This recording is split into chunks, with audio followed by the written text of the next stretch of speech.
Peak Performance. Chapter 5. Rest like the best.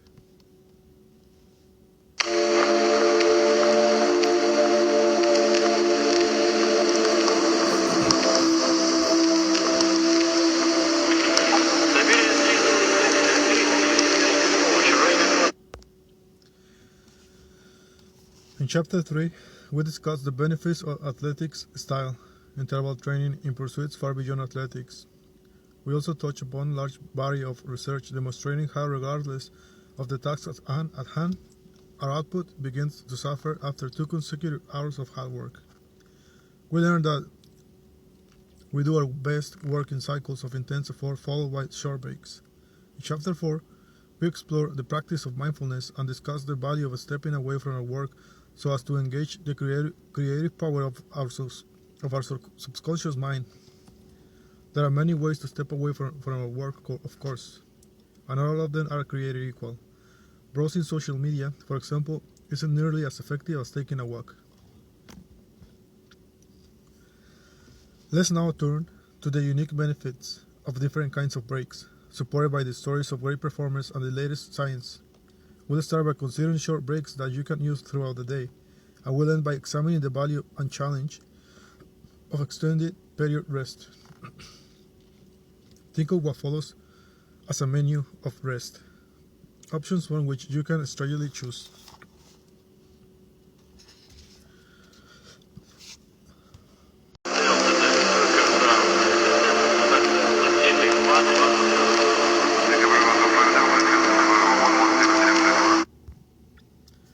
Walking breaks.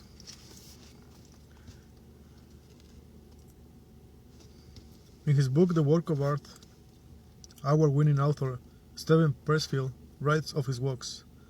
I take a pocket tape recorder because I know that as much surface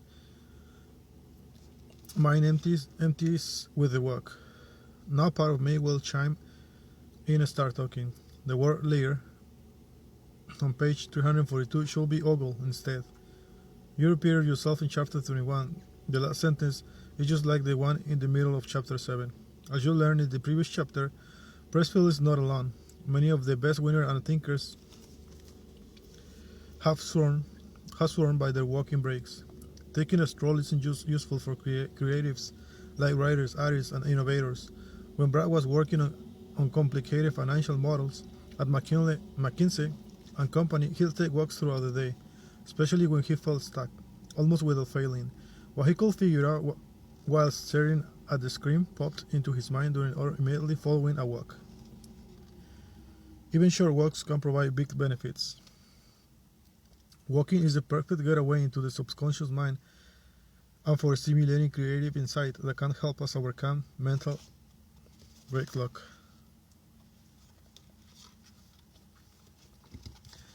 Stepping away from your work takes a lot of guts, especially when you're on a tight deadline. Sometimes you simply don't have the time to walk very far.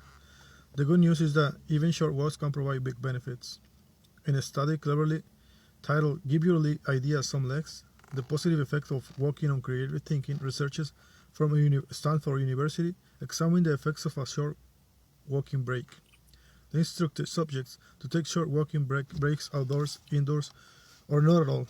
Following their walk, they assessed participants' creativity. They asked them to generate as many non-traditional uses as possible for common items. For example, a tire could be used as a flotation device, as a baseball hoop, or as a swing. It is called a Guilford's Alternative Uses Test, and it is a commonly used method for measuring creativity. Those who took a brief as a 6-minute walk outdoors increased creativity by more than 60% versus those who had remained staring in their desks. Although walking outdoors yielded the most pronounced benefits, those who walked indoors still generated about 40% more creative ideas than those who didn't walk at all. This suggests that even if you can't walk outside, it is winter, there is no sidewalks nearby, etc., taking a few laps around the office or hopping on the treadmill is still highly beneficial. At first, the researchers suspected that increased blood flow to the brain was the culprit behind the walk's benefits. However, It appears that the benefits might also stem from the interplay between walking and attention. Since walking requires just enough coordination to occupy the part of our brain responsible for thoughtful thinking, it ever so slightly distracts our conscious mind. As a result, when walking, it is easier to tap into our creative engine, our subconscious. This explains why walking tends to be more effective at fostering creativity than other movements that require greater focus and coordination, like dancing or lifting weights. Walking occupies us just enough to help us stop thinking about whatever it is we're working on, but not too much to prevent mind wandering. It is the perfect getaway into the subconscious mind and for stimulating creative insight that can help us overcome mental gridlock. In addition to the cognitive benefits, walking breaks are also great for physical health. You've probably heard by now that sitting is the new smoking. Long uninterrupted bouts of sitting are awful for your health, and sitting can be even undo gains from exercise. Fortunately, the latest science shows that taking just a 2-minute walk every hour is positive against any of sitting's ill effects. One study showed that these short walks reduce the risk of premature death, all-cause mortality, or any cause of death by 33%. In ancient Greece, when Athenian culture was flourishing and at its peak, Plato and his contemporaries didn't separate physical from intellectual education and development. These wise philosophers were on to something that we were now rediscovering. Sound mind and sound body go hand in hand.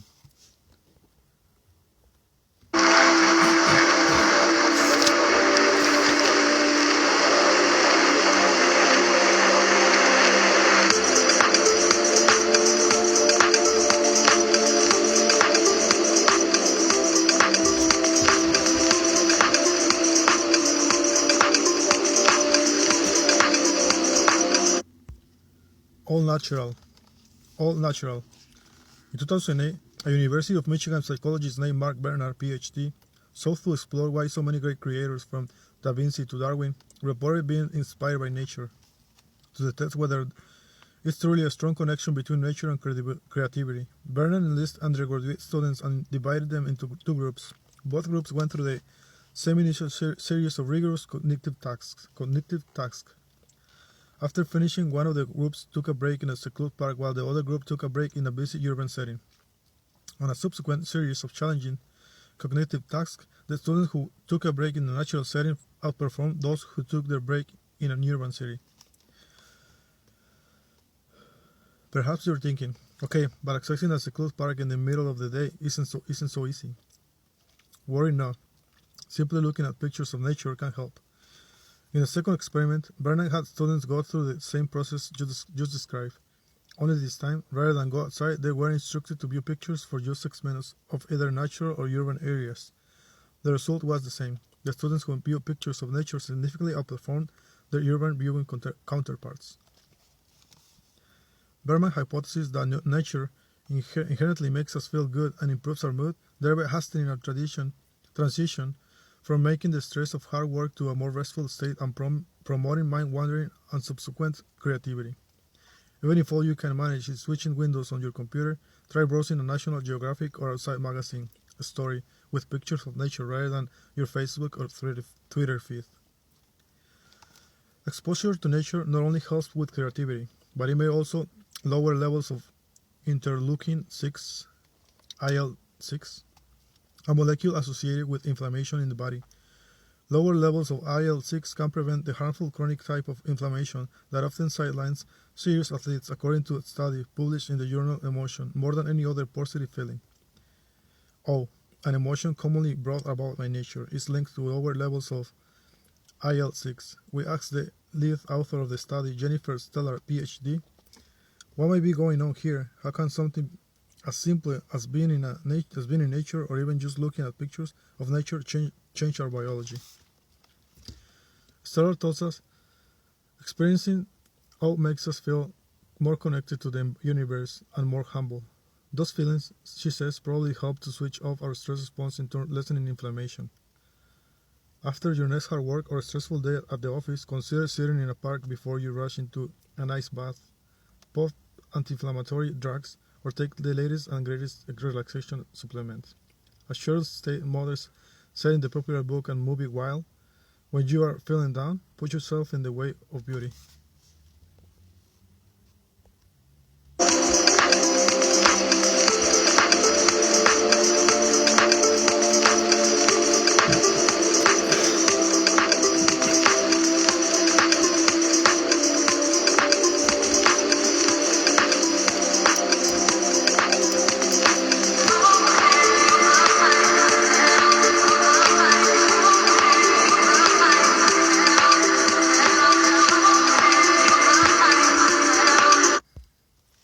Meditation.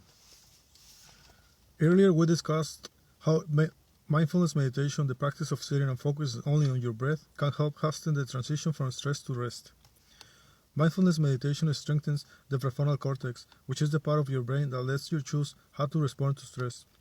Thus, we recommend a daily meditation practice to train your mindful muscle. In addition, plan on-the-spot meditation can also be valuable during short breaks from physical or mental taxing work. Whether you are tense because you are cranking out a memo on a tight deadline, or because you are cranking out heavy sets and the weight room, mindfulness meditation can help improve your performance. The feeling of being wound up is the physiological manifestation of the mind bracing for a threat, and it enters into a stress mode. If you remain stressed after taking a break, by stepping away from the keyboard or the barbell, you will lose much of the break's effectiveness. It is not hard to tell if your break is being hijacked by lingering stress. You generally feeling your shoulders either raised, forearms are they flexed, and jaw it is clenched. If you experience these sensations, you might want to consider a short bout of mindfulness meditation. Sit down in a comfortable position, close your eyes, and take 10 deep breaths in and out through your nose. Focus on only the sensation of your breath. Physical pain, tightness, and negative thoughts may arise. If they do not ignore them, rather acknowledge them, and non-judgmentally let them go, and return to focusing on your breath.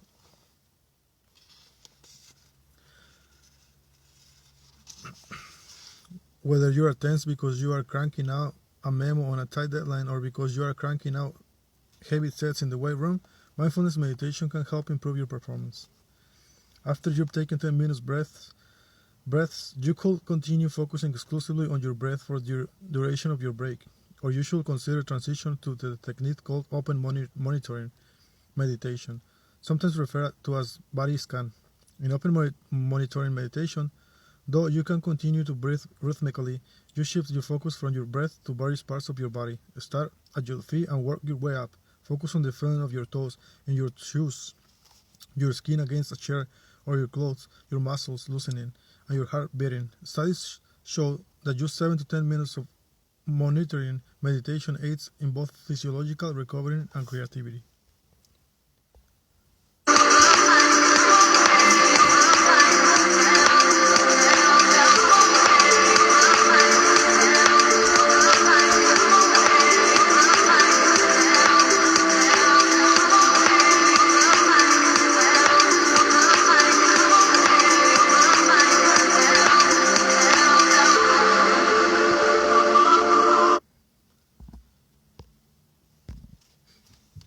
It is worth reiterating that open monitoring is different from sitting mindfulness meditation, which focuses only on the breath. While the former is great for short breaks, it should not replace the latter. Mindfulness meditation is powerful as a daily practice that allows you to choose how to respond to stress throughout the day. Every day, that's why we recommend incorporating sitting mindfulness meditation into your daily life, irrespective of breaks.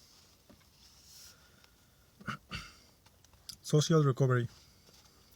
One of us, Steve, has tried numerous ways of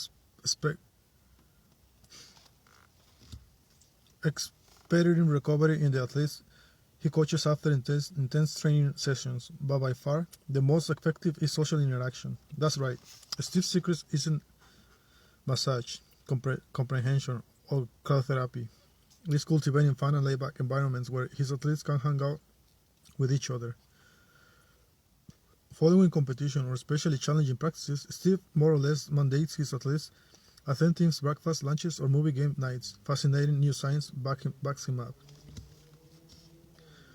The basic biology of feeling connected to others has profound effects on stress psychology. It is pretty poetic that feeling connected to others literally fixes a broken heart.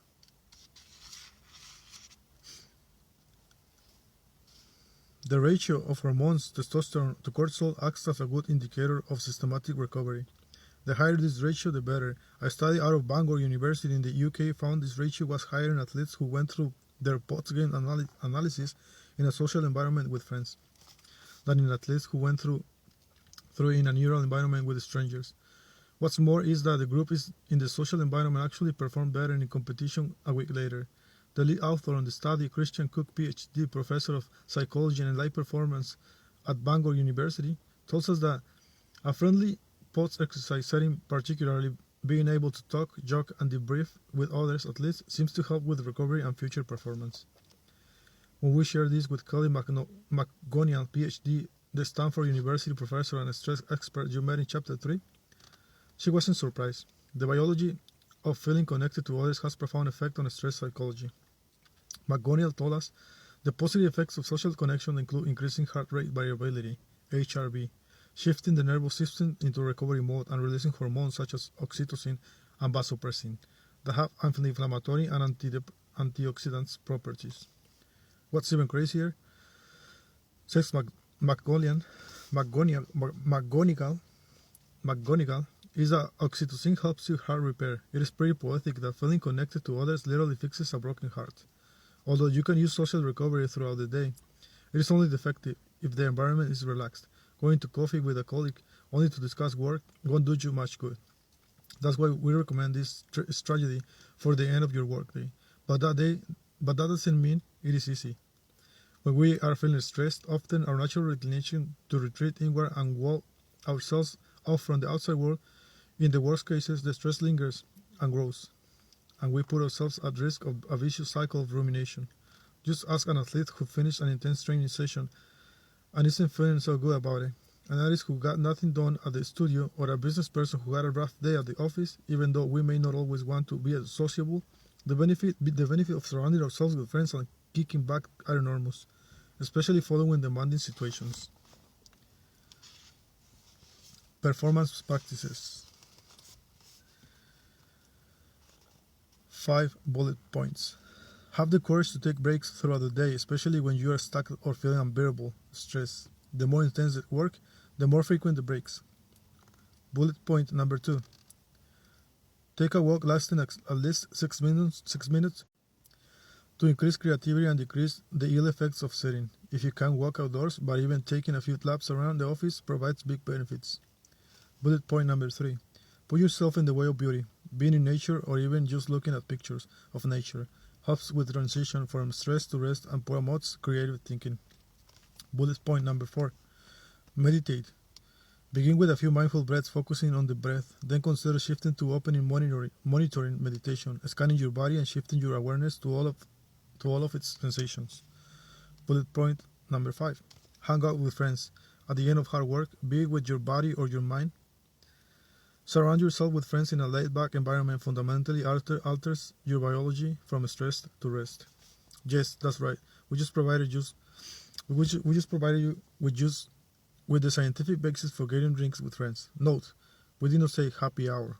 Happy hour tends to be a time when people who work together go out to commiserate about work. As such, far too often these hours are generally not very happy. Go hang out with your friends instead.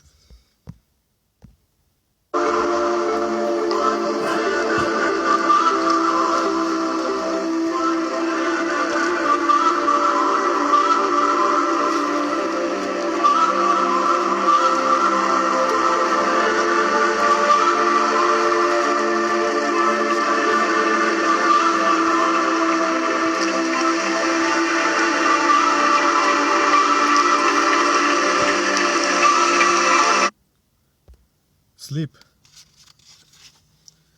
We think we are missing out on a lot by sleeping, but in fact we are missing out on far more by not sleeping. Sleep is one of the most productive things we can do. If you often feel tired and know what you just don't get enough sleep, you have company, lots of company, about 195 million Americans to be exact, that's right. A whopping 65% of Americans get less than the medically recommended 7 to 9 hours of sleep each night. 40% less sleep less than 6 hours. This wasn't always the case. In 1942, the average American slept 7.9 hours every night. Today, the number is down to 6.8 hours. Much, if not at all, of our collective sleep loss is related to the technologies that keep us connected at all times and allows us to work at all hours. We feel compelled to be online and pressured to do more and more work. There just aren't enough hours in the day, we tell ourselves, so we've taken the working in the night. This is particularly true in the business world, where we far too often hear stories venerating CEOs who need only 4 hours of sleep.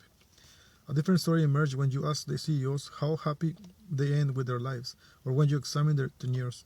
In reality, working immediately prior to bedtime is an awful idea. That's because even if we finish the work at a reasonable hour, the screens we stare at actually keep us up for hours thereafter. Most digital devices with screens, be it computers, smartphones, iPads, or television, in other words, pretty much everything that we peer into in the evening, emits something called the blue light. Of all the types of artificial light that mess with sleep, the blue light variety is far the worst. While we can rebound from being in a room where the light bulbs are on, it is much harder to rebound from staring at the screen. Blue light throws our circadian rhythm, the body's natural clock, completely out of whack, depending on when we are exposed to it. Blue light can shift our internal clocks by up to 6 time zones.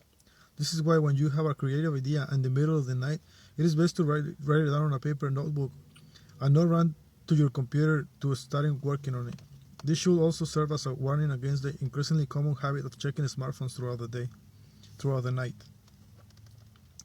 In a recent study examining the ill effects of blue light, Harvard researchers had participants read from either a traditional book or a blue light emitting ebook 4 hours prior to going to bed.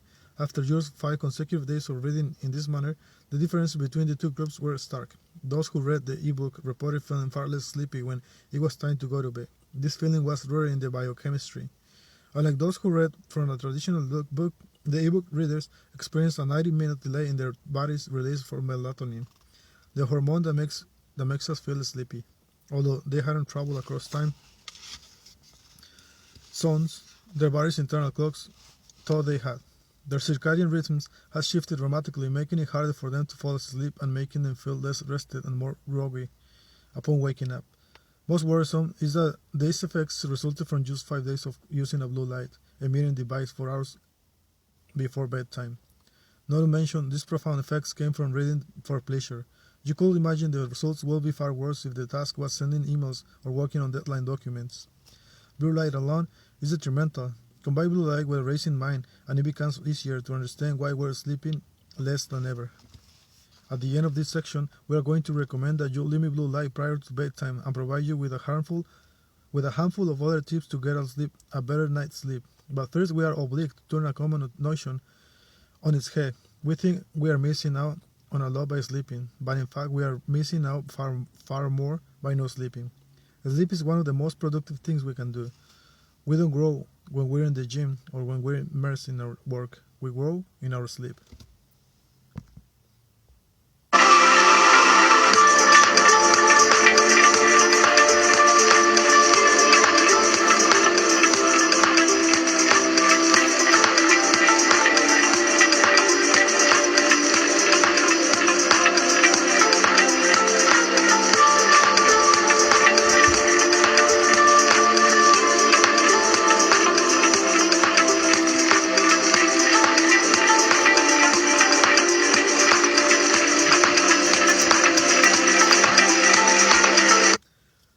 Sleep and a growing mind. There are increasing marginal returns to sleep hours 7 to 9, the hours that the majority of us never get, are actually the most powerful. In our sleep we grow, and we grow not just our cognitive and emotional muscles, but our physical ones too. We can put in all the work in the world while we're awake, but if we don't sleep, much of its value is lost, literally. That's because one of sleep's foremost benefits is the role it plays in how we consolidate and store. That is how we remember new information. Sleep's critical role in learning is a rather new discovery. Robert Stickwell, MD, PhD, a preeminent sleep researcher at Harvard, told the New Yorker magazine that until recently, people thought the only known function of sleep was to cure sleepiness. That's changed quite a bit since the turn of the century, and in no small part thanks to Stinkgold research. In 2000, Stickgold published the results of a clever experiment that would forever change how we think about sleep. Stickgold invited 3 groups of people to immerse themselves in the computer game Tetris, playing for 7 hours a day, 3 days straight. One group had played Tetris before, another group was familiar with the game, and a third group couldn't remember whether they played before. They literally had severe amnesia. During each of the experiments, 3 nights, the study participants were awoken repeatedly and asked to recall what they'd been dreaming about. Most of the time, the answer was Tetris. Even the amnesiacs reported dreaming of Tetris, although they couldn't remember anything about the experiment the following day. The amnesiacs did remember having dreamed of falling shapes and patterns. Stickgold's proved that during sleep, on a very deep level, we process experiences and information that we gather while we are awake. When we sleep, and in particular when we dream, the brain goes through the countless things we were exposed to throughout the day. The cars we saw in the parking lot, the story arc of the TV show we watched, the ideas we generated, the new people we met, and so forth, and decides what is worth storing in memory. It also figures out where in our web of knowledge to store these things. Since Stickgold's foundational study, numerous others have also demonstrated that we access, consolidate, and retain information in our sleep. We now know that sleep isn't just important for processing intellectual knowledge, but for how we encode emotional experiences, too. In all our conversations with Aris, sleep was linked to periods of high creativity and emotional fire. This isn't at all surprising. Research shows that sleep, a matter of fact, given all the emotional activity that happens in our sleep, scientists are beginning to wonder if insomnia is not only the result of many mood disorders but also a cause. Much like sleep helps us make sense of information, it also helps us make sense of our emotions. And sleep also impacts our self-control. In a review of numerous studies, researchers from Clemson University found that chronically sleep-deprived individuals have less self-control and are increased risk for succumbing to impulse desires, poor attentional capacity, and compromised decision-making. People who don't get enough sleep, 7 to 9 hours per night, perform worse on just about anything that requires effort and attention, whether that means solving complex problems, learning a new skill, or sticking to a diet. It is if sleep not only helps you get the most out of what you did today, but also gives you the energy for the challenges you aspire to take on tomorrow. In the words of Matt Dixon, the triathlon coach who exposes the value of rest, sleep is the most important supporting session there is. Almost all of sleep's benefits occurs in the later stages, mainly during something called REM, R-E-M, or rapid eye movement. When spent only about 20 to 25% of our total sleep time in REM, R-E-M, and an interesting twist, the longer we sleep, the greater the proportion of it is in REM. That's because REM time increases with each sleep cycle. In other words, there are increasing marginal returns to sleep, hours 7 to 9. The hours that the majority of us never get are actually the most powerful. Yet again, rest provides to be anything but passive. As one of our favorite science writers, Maria Konnikova, put it in her wonderful New Yorker's magazine series on sleep, as we sleep, our brains replay, process, learn, and extract meaning. In a sense, they think.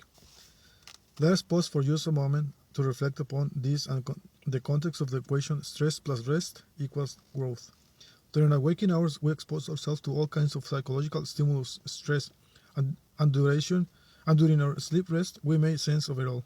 As a result, we're literally more evolved when we wake up the next morning. In our sleep, we grow. And we grow not just our cognitive and emotional muscles, but our physical ones too.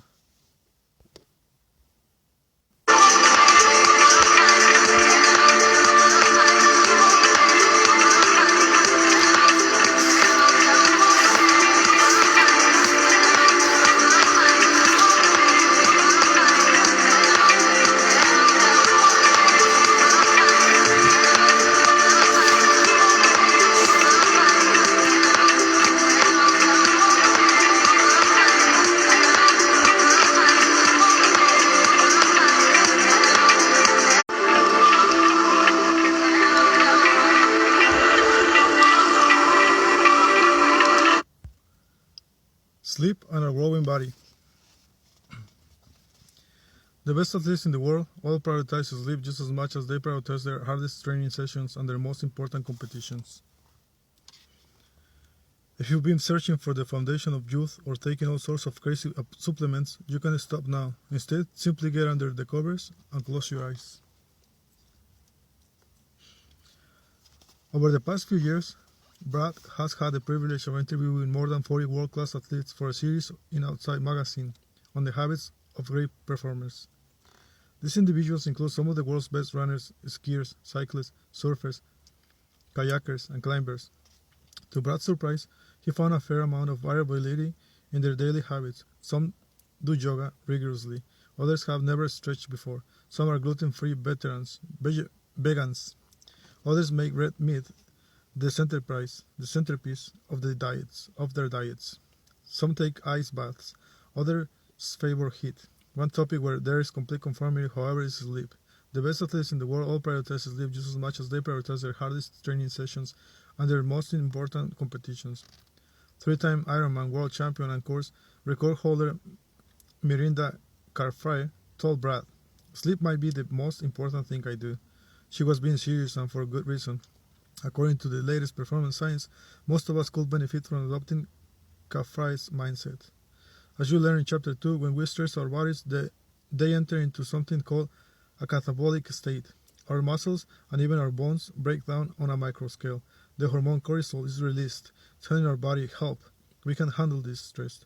We become tired and score, which is the body's natural way of informing us it is time to take a rest. If we neglect rest and keep pushing, the breakdown continues and eventually our health and performance suffer. But if we listen and allow the body to rest, it shifts from a catabolic state to an anabolic one, in which the body repairs and rebuilds so that it can come back stronger. This is to say that the stress of hard physical training breaks us down, and it is only when we follow stress with rest that adaptation and growth occurs. This is especially true with sleeping, which is a catalyst for physical growth. Just as the brain is actively processing the work we've done throughout the day, when we sleep, the body is doing the same. Once we've been sleeping for at least an hour, anabolic hormones start to flood our system. Testosterone and human growth hormone, HGH, both of which are integral to muscle and bone growth, are released after the first REM cycle and stay elevated until we wake. These hormones increase protein synthesis, or the generation of proteins specifically designed to facilitate physical repair. Studies show that ingesting 20 to 30 grams of protein prior to sleep increases protein synthesis overnight. As such, many elite athletes have taken note and drink a whey or casein-based protein drink prior to sleeping. This means much of the protein athletes eat, diligently counted gram by gram throughout the day, goes to waste if they aren't sleeping enough. Similar to the benefits for sleeping for our brains, the benefits of sleep our bodies also increase the longer we sleep. This is because with each additional sleep cycle, we receive another pulse of powerful anabolic hormones. In other words, you can get more of the same hormones that countless athletes have risked their health, reputations, and careers for by injecting synthetic steroids, aka doping, simply by sleeping for a few additional hours. Of course, the testosterone and HGH released when you sleep are not synthetic, and they are balanced by other naturally occurring hormones. Unlike illegal steroids, they are great for your health. If you've been searching for the foundation of youth or taking all sorts of crazy supplements, you can stop now. Instead, simply get under the covers and close your eyes. With all these benefits, it is no wonder the best athletes in the world prioritize sleep. It is not that they sleep because they are light. They are light because they sleep. Unfortunately, far too many active people don't follow the example set by the best athletes. Instead, they fall into the trap of thinking that it is best to get in just a bit more training and they sacrifice sleep to do so. This kind of thinking is especially prevalent in very busy people, like amateur athletes, busy with jobs, with student athletes, busy with school. Don't get us wrong. You absolutely need to train hard to get better. Without the stimulus of stress, you can rest all you want and there still won't be growth. But sneaking in that extra hour of training at the expense of sleep is rarely a good idea. One place that understands the value of sleep for business athletes is at Stanford University. In 2011, study players on the varsity basketball team were told to maintain their usual sleep routine for 2 to 4 week period during which baseline performance data was collected. Measures of performance specific to basketball, things such as sprint speed, shooting accuracy, and reaction time, were recorded after every practice. After the initial baseline period, the players were told to focus on getting as much sleep as possible for the next 6 to 7 weeks. The researchers asked the athletes to strive for a minimum of 10 hours, promising they'll see performance benefits. The hoop stars listen. On average, they slept for an additional 1 hour and 50 minutes every night, following the sleep extension period. The players were rested on all performance measures. The results were profound. They sprinted 4% faster, shot both free throws and three-pointers with 9% better accuracy, and demonstrated significantly faster reaction time. Remember, these weren't middle school or even high school kids. These were athletes at a Division I powerhouse. This level of performance enhancement was nothing short of extraordinary. The extra sleep also translated to winning the court. In 2011, the year of the study, the Stanford team won 26 games, up from just 15 the previous year, and won the National Invitation Tournament (NIT) title. They followed that with an NCAA Sweet 60% in 2012 and another NIT title in 2014. To prove this wasn't a fluke, the same researchers replicated the experiment with varsity swimmers. The results were the same. After the period of extended sleep, the swimmers' performance skyrocketed. They sprinted faster, reacted quicker off the blocks, improved turn time, and increased kid stroke volume. According to the lead author on the studies, Sherry Math, many of the Stanford coaches are definitely more aware of the importance of sleep. Coaches have even started to adjust their practice and traveling schedules to allow for proper sleep habits. For many athletes and coaches, this study was the first time they thoroughly understood how large of an impact sleep can have on their performance and results.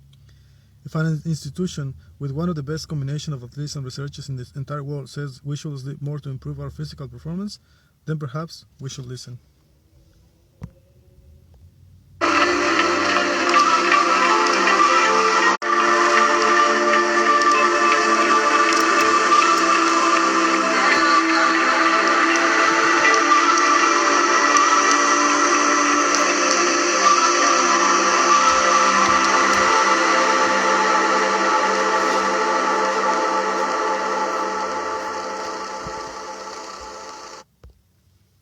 Napping.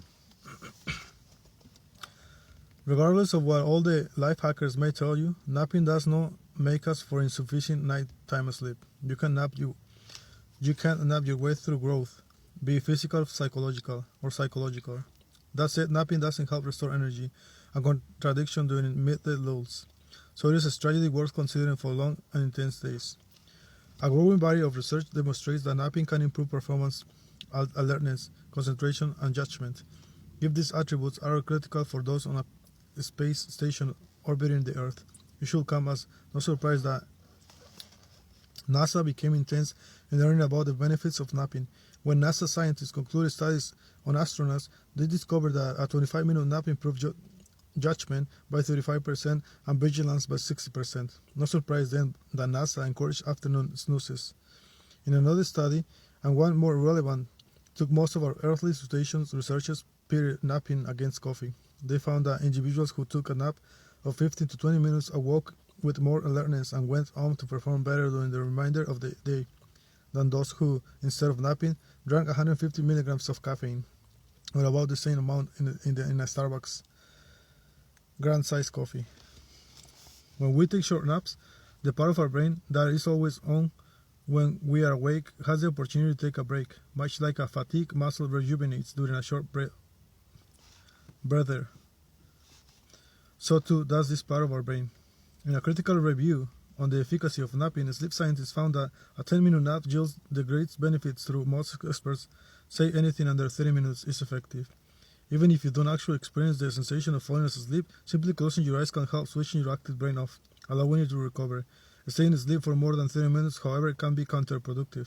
This is because with longer naps, we run the risk of waking up feeling even groggier and more sluggish than before we fell asleep. This condition, called sleep inertia, occurs when we are awoken in the middle of a deep sleep cycle. The grogginess is the body and the brain natural way of telling us to go back to sleep so we can finish what it started. Hence the term inertia. Deep sleep generally doesn't begin until after about 30 minutes, which is why experts suggest making the upper limit for a nap's duration. In certain instances, taking a longer nap of 90 minutes to 2 hours makes sense. Extended naps mimic, for both the brain and the body, what occurs during nighttime sleep. Unfortunately, longer naps can also interfere with nighttime sleep, which is far more important. Therefore, most experts only recommend extended naps for individuals who generally need the additional deep sleep during the day, in that it doesn't interfere with their nighttime sleep. Elite athletes completing grueling 2-a-day workouts are a good example of a group that could stand to benefit from longer naps. The famed American distance runner Mev Clesigli says he uses a full arsenal of naps ranging in duration from 15 to 90 minutes. The next time you are fighting to keep your eyes open in the mid to late afternoon, experiment with taking a short snooze. Forward-thinking companies like Google and Apple have designated nap rooms. Some of the best thinkers in history, including Albert Einstein and Winston Churchill, were big proponents of the midday nap.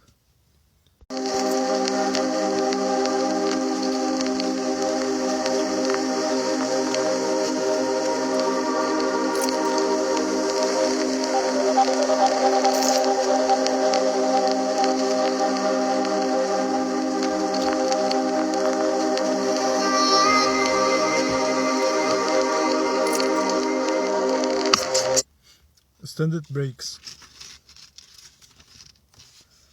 If we never take easy periods, we are never able to go full throttle, and the hard periods end up being not that hard at all. A well-timed rest day yields enormous dividends. Rest days allows you to recover from the accumulated stress of the recent past and revitalize you so that you can push harder in the near future. Be thoughtful about when you take your breaks. Extended breaks. At the end of this year, Bernard Lagat, one of the best American runners ever, will take a break for 5 weeks. He'll hang up his sneakers and complete little to no exercise. This isn't something new or brought about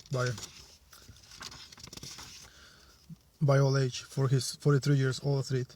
If anything, part of the reason Lagat, who has run in 5 Olympics and won 2 World Championships, remains atop the international running scene is because of this break, which he's been taking every year since 1999.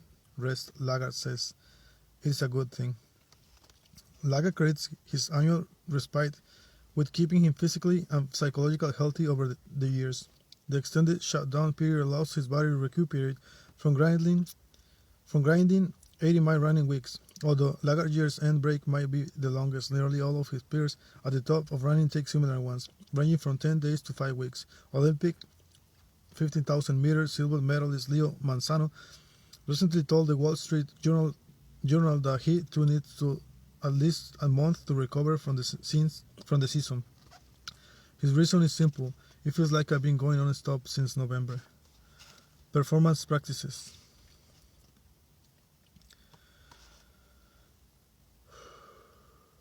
Five bullet points. Bullet point number 1. Sleep is productive. Bullet point number 2. Aim for at least 7 to 9 hours of sleep per night. For those doing intense physical activity, 10 hours is not too much. Bullet point number 3. The best way to figure out the right amount of sleep for you is to spend 10 to 14 days going to sleep when you are tired and waking up without an alarm clock. Take the average sleep. That's what you need. Bullet point number 4. For a better night's sleep, follow these tips. Consolidate from world's leading researchers. Ensure you expose yourself to natural, non-electric light throughout the day. This will help you maintain a healthy circadian rhythm. Exercise. Vigorous physical activity makes us tired. When we are tired, we sleep, but don't exercise too close to bedtime. Limit caffeine intake and phase it out completely 5 to 6 hours prior to your bedtime. Only use your bedtime for sleep and sex. not for eating, watching television, working on your laptop, or anything else. The one exception is reading a paper book prior to bed. The one exception is reading a paper book prior to bed. Don't drink alcohol close to bedtime. Although alcohol can hasten the onset of sleep, it often disrupts the latter and more important stages. Limit blue light exposure in the evening. Don't start working on hand stressful activities, be them mental or physical, after dinner. If you struggle with a racing mind, try inserting a brief mindfulness meditation session prior to bed. When you feel yourself getting drowsy, don't fight it. Whatever you are doing can wait until the morning. Keep your room as dark as possible. If feasible, consider blackout blinds. Keep your smartphones out of the bedroom entirely. Not on silent, out. Bullet point number 5. Try taking a nap of 10 to 30 minutes to help restore energy and focus if you hit a mid-afternoon lull. Take a moment and ask yourself, have you ever felt like Manzano? If so, did you take a month off? Did you even take the weekend off? As we discussed in the introduction of this book, for the vast majority of Americans, the answer to both of those questions is no.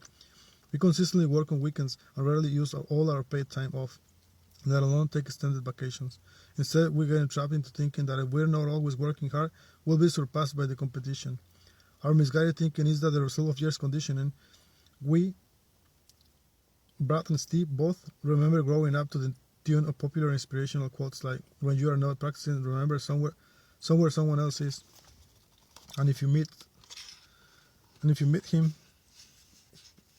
he will win. Unfortunately, we've lost the notion of smart work at the expense of hard work, which somehow almost always gets confused with more work. But here's the thing, if we never take easy periods, we are never able to go full throttle, and the hard periods end being not that hard at all. We get stuck in a gray zone, never really stressing ourselves but never really resting either. This vicious cycle is often referred to by a much less vicious name, going through the motions, but it is a huge problem nonetheless. That's because few people grow when they are going through the motions. In order to give it our all and do so over a long time horizons without burning out, we've got to be more like Bernard Lagarde. Every now and then, we've got to take it really easy, in addition to his year end break. Lagarde also takes an off day at the end of every hard training week. On his days off, Lagarde doesn't even think about running. Instead, he engages only in activities that relax and restore both his body and mind, such as massage, like stretching, watching his favorite TV shows, drinking wine, and playing with his kids. We are not suggesting that you haphazardly take off days and extended vacations. Rather, in the same spirit that Lagarde does, we are recommending that you strategically insert longer periods of rest to follow longer periods of stress. The modern Monday through Friday work week was, in a sense, founded upon that premise. The concept of a weekend was devised in the early 19th to accommodate both the Christian and Jewish Sabbaths, the religious versions of the rest days. Today, however, too few of us observe their Sabbath, Saturday, either religiously or symbolically. Alternatively, we continue working on the same projects we were working on during the week, or additional stress on other dimensions of our lives. Few of us rest on the on the weekends. There is a high cost of neglecting to rest on the weekends. The quality of the work we do during the week suffers, leaving us feeling pressure to work on Saturdays and Sundays just to catch up. We get caught up in the vicious cycle.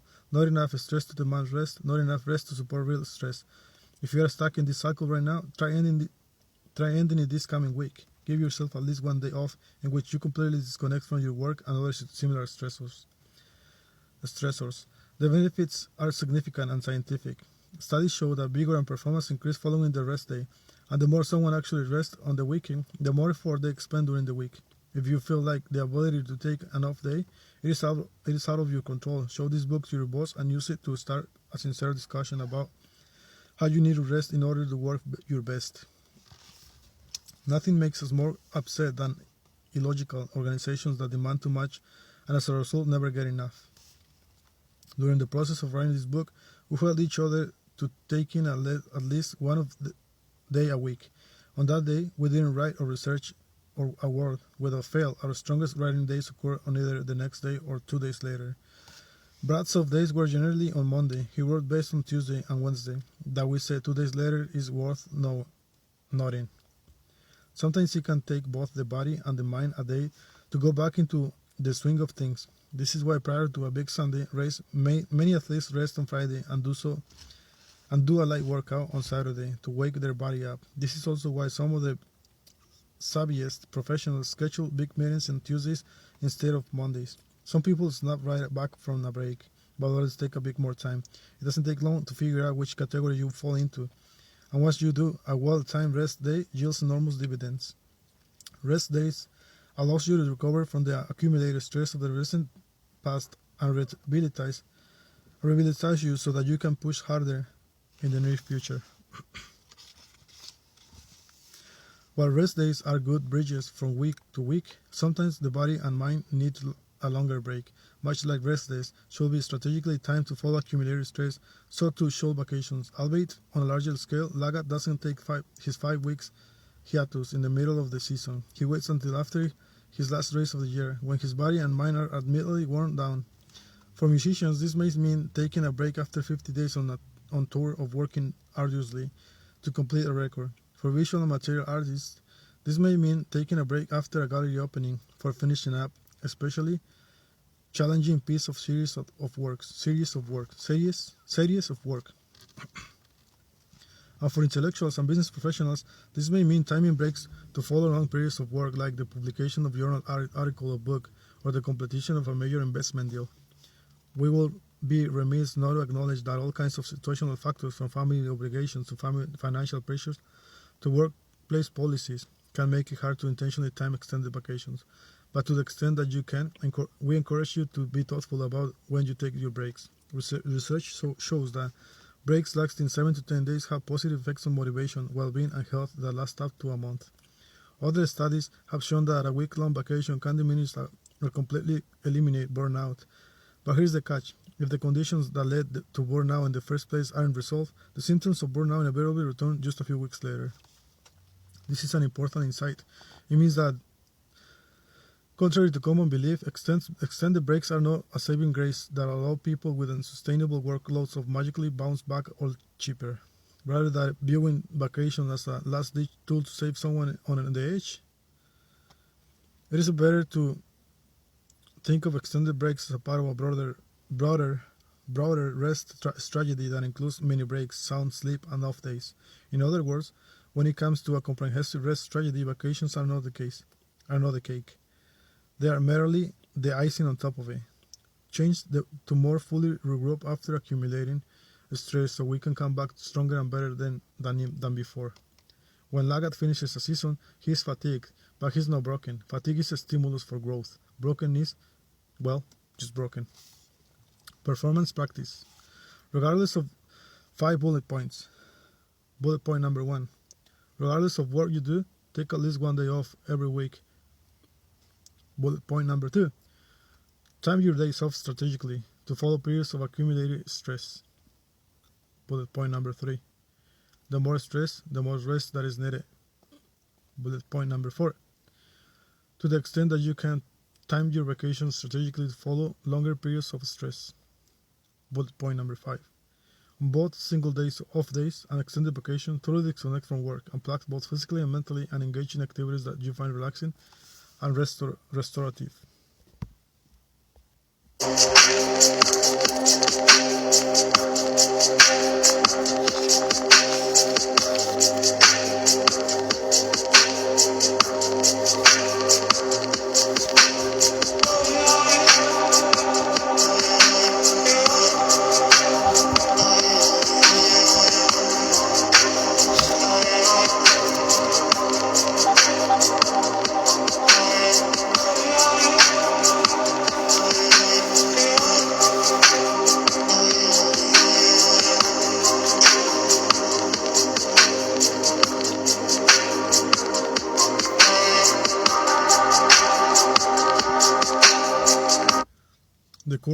The courage to rest.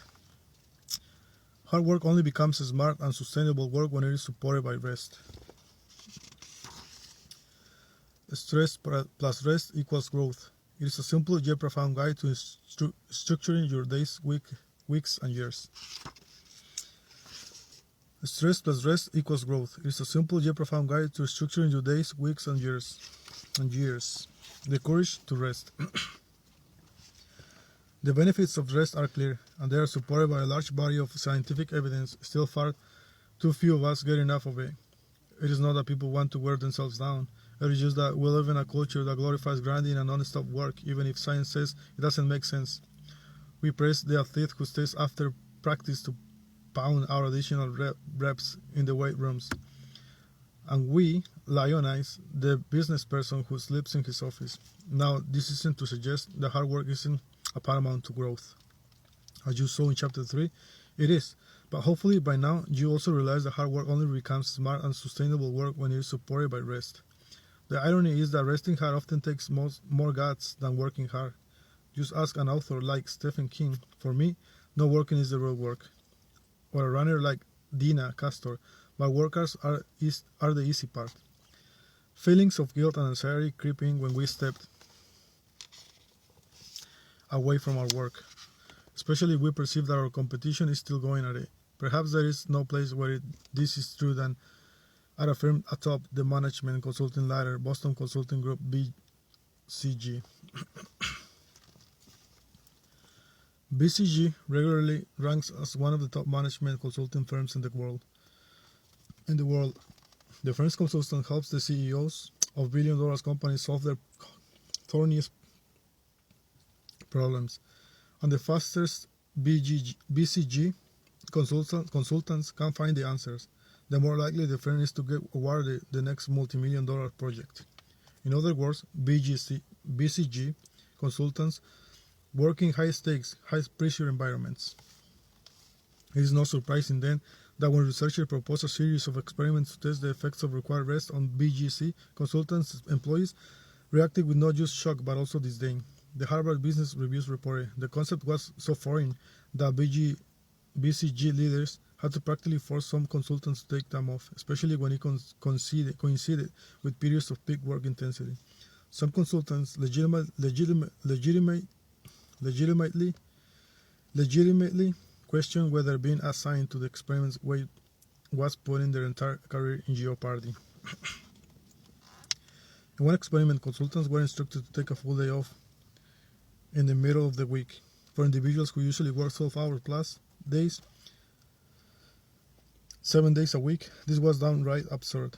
Even the partner who spearheaded the study, herself an emerging believer in the performance-enhancing power of regular rest, became suddenly nervous about having to tell her client that each member of the team will be off 1 day a week. She assured the client and herself that if the work suffered, she'd immediately call off the experiment. In a complementary and slightly less radical experiment, a different group of consultants were asked to take one night off on a Wednesday. This meant completely unplugging after 6 p.m. No matter what was happening on the project. There were to be no emails, phone calls, text messages, PowerPoints, or anything else that involved work. This idea too was met with a staunch resistance. One project manager questioned, "What good is a night off going to do? Wouldn't it just force me to work more on weekends?" If taking downtime was ever going to fail, it was with this group of high-achieving workaholics who were not shy about expressing their negative bias from the experiment outset. But as the multi-month experiments unfolded, something unexpected happened. Both groups did a complete flip. By the end of the intervention, all of the consultants who were involved wanted predictable time off. This wasn't just because they experienced benefits in self-care and relationships with family and friends, but also because they were far more productive at work. Communication between consultants was more efficient and the quality of client deliverables improved. The participants reported that in addition to these near-term benefits, they also felt better about the long-term sustainability of their work. In the words of the researchers overseeing the experiment, after only 5 months, consultants on the teams experimenting with time off perceived their work situations more favorably on every dimension than their peers non-experiment teams. The BCG Consultants discover that it is not just about accumulating hours, but about the quality of the work produced in those hours. By working even 20% less, the consultants were able to get a lot more done and feel better about it. 2. If BCG consultants, along with the world's best athletes, thinkers, and creatives, can find the courage to rest, so can you. It's not easy and can feel like quite a leap, but we guarantee that once you start using the strategies noted in this book to interweave rest in your day, week, and year, your performance and vitality will improve. Over the course of these preceding chapters, we reveal the overarching key to sustainable performance. Those lessons can be simplified using the growth equation. Stress plus rest equals growth. It is simply yet profound guide to structuring your days, weeks, and years, just as a coach gives an athlete a bird's eye view of a training plan. The growth equation provides you a bird's eye view to improving performance. We cannot emphasize it enough. Working in this manner is absolutely key to a lifetime of satisfaction and improvement.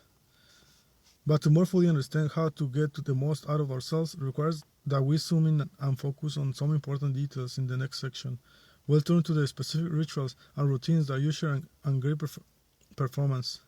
We'll explore how prolific writers' predictability elicit a state of mind that allows them to crank out thousands of words every day, how the best musicians prepare to perform in front of thousands of screaming fans, and how Olympians ready their minds and bodies to compete on the world's biggest stages. We learn that great performers leave nothing to chance.